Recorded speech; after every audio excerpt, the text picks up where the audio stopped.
Welcome back to Simon's Rants. I'm Simon, and today I'm giving you my spoiler review of Avengers Endgame. So in case you didn't get it from the title and that intro, this is a spoiler review. I'm talking about any and every spoiler that comes to mind. So if you haven't seen it yet, you don't want it spoiled, stay away, click away right now. I've got a separate video of spoiler-free review. Watch that instead. Until you've seen this movie, do not watch this unless you just don't care, but you want it spoiled for some reason. I don't know. Anyway, on with the review. So, first off, yeah, this movie, it was hard to talk about without getting into the spoilers because the plot, they did a good job of not giving anything away in the trailers. So, in order to review it, you had to go through the plot.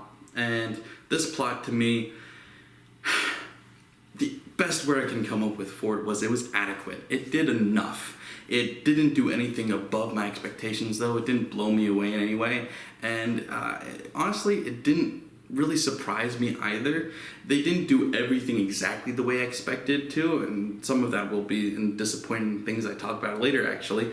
But it didn't do enough, I felt like, especially after Infinity War. It wasn't like it was bad, but it wasn't enough. Like, Infinity War was this grand scale thing. You had half the characters die, or seemingly die, and then this one, you have, I think, just 2 characters die, something like that, and it's very anticlimactic. The war scene wasn't big enough. Like, it seemed easy. Like, I get it that there was a huge war happening, but compared to the other one, the bad guys were easy. Like, Thanos never had the Infinity Gauntlet really in this. He had it for like 2 seconds, but didn't get to use it. And all of this time he's fighting, he's, not nearly as strong as he was before, and the good guys are winning easily. Like, it's not even a tough fight, honestly. And Captain Marvel was kind of pointless. Like, they would have won without her, but then she shows up and makes it even easier for them. But there was no way they were losing that fight. Like, they weren't going to lose that fight. And you never felt like they were going to at any point. And I know you're saying, of course, you don't feel like the bad guys are going to win at any point. But, I mean, in Infinity War, you did. You thought they were going to win. And going into this, I fully expected at least 4 main characters to die. And then they didn't. So I was expecting some heavy-handed, like, some stakes here, and they weren't there, and I never felt like they were there. I never felt like we were in danger of anybody actually dying. Even when Iron Man did eventually die, it was anticlimactic, and when Scarlett Johansson, Black Widow, died, it was better, but it wasn't great, because you have her, and you have the other guy, Archer guy, fighting over who's going to sacrifice himself, and it's nice, it's dramatic, but then they're like fighting all the way down the cliff, and it's like, it felt like it dragged on a little too much. But anyway, it just felt simple. It just felt easy. It felt like it was streamlined. Like, how about how they were able to develop time travel so easily? Like, they went from saying that's impossible and it's laughable, it's a joke, to being able to do it easily, and here's how, in like 2 scenes. It's ridiculous. Like, I get it, it's a 3-hour movie, but it didn't feel like it. They could have added a little more in there. And other parts, honestly, felt like they were stretched out a little too long anyway, so I feel like you could have done the pacing a bit better and made that have a little more weight to it. Because when they start talking about it, you think, oh, this is going to be a big plot point. They're going to have to figure this out. No, they know how to do it already. It's just, you run a simulation a couple times, and I guess you figure it out. I don't know, that seemed too easy to me, but anyway, if you like all of these movies already, you're gonna like this one. It definitely was a satisfying ending in the way that it wrapped up everything. Just, if you're a more critical fan like I am, who I don't like all of the Marvel movies, I like some of them, not all of them, I'm not gonna add this to my favorites list. It's really not. It's just, it was okay. And something that annoys me in all of these Marvel movies is the way that they handle emotional scenes. They're scared of them. They have a couple here and there, but they always have to break them with humor because they're scared that the audience won't know how to handle it. And it doesn't work for me. I really don't like it. And an example of that in this movie is Thor goes back in time. I'm not sure exactly how far. It's like 6 or 7 years, something like that. And he sees his mom on the day she's about to die.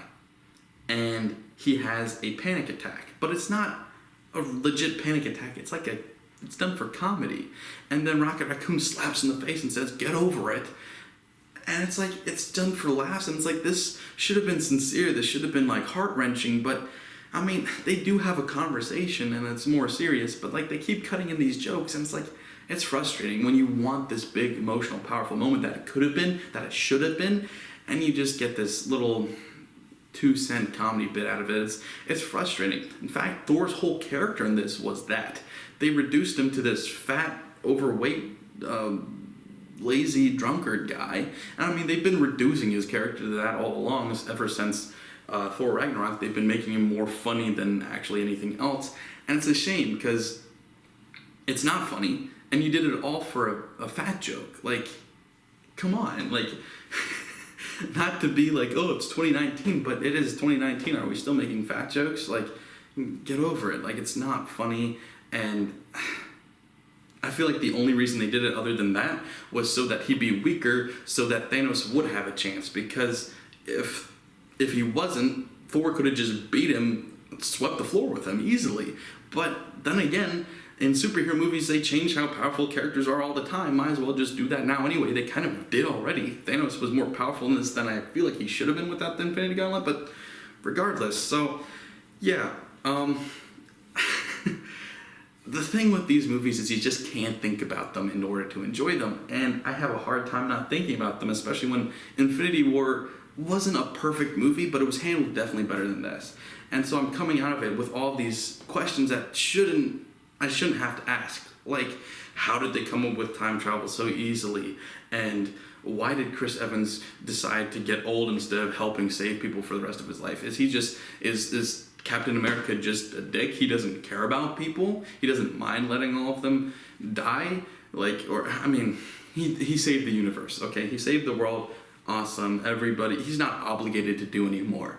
But it's still like, Captain America, you would think he'd be more like Iron Man. Why Iron Man literally died because he couldn't stop trying to save people. He had to save people until he died. That was his only choice. Captain America doesn't mind giving it up, apparently. He doesn't seem to care at all. So, I mean, good for him, I guess. I don't know. And then you've got all these other questions. Granted, this one is a question for Infinity War. Why didn't Thanos just snap his finger and double the resources instead of killing half of everybody? Or, like, I don't know.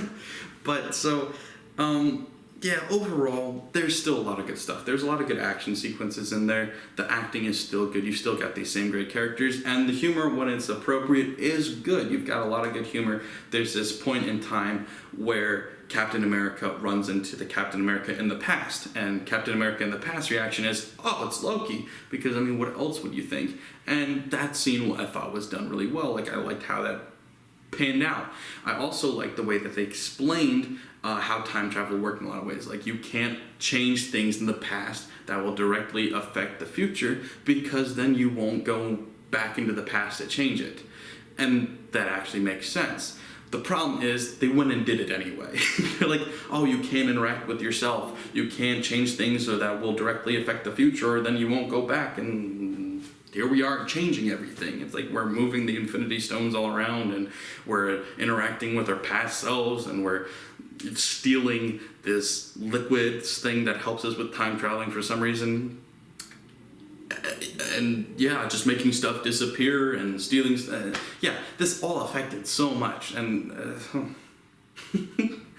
they don't follow their own rules, which, I mean, makes sense. The MCU never does, but yeah. So overall, I feel like I can't come up with a better word for it than adequate. It was just adequate. It was good enough. And to me, that was disappointing because I had high expectations. I kind of felt from the beginning that I was going to like Infinity War more, because Infinity War could be darker. It could have higher stakes because it could undo later the stuff that it did. It undid everything. You kill half the characters and then you bring the same half back, except for Vision. And I think that's it. Whereas this one, everything that happens in this movie is final. So killing off Iron Man, killing off, well, kind of Captain America, he dies of old age now, and killing off Black Widow, that's all final now. But it's only 3 people. I was expecting Thor to die. I was expecting Hulk to die maybe. There was a lot more I was expecting to feel in this movie. I was expecting there to be a lot more cost.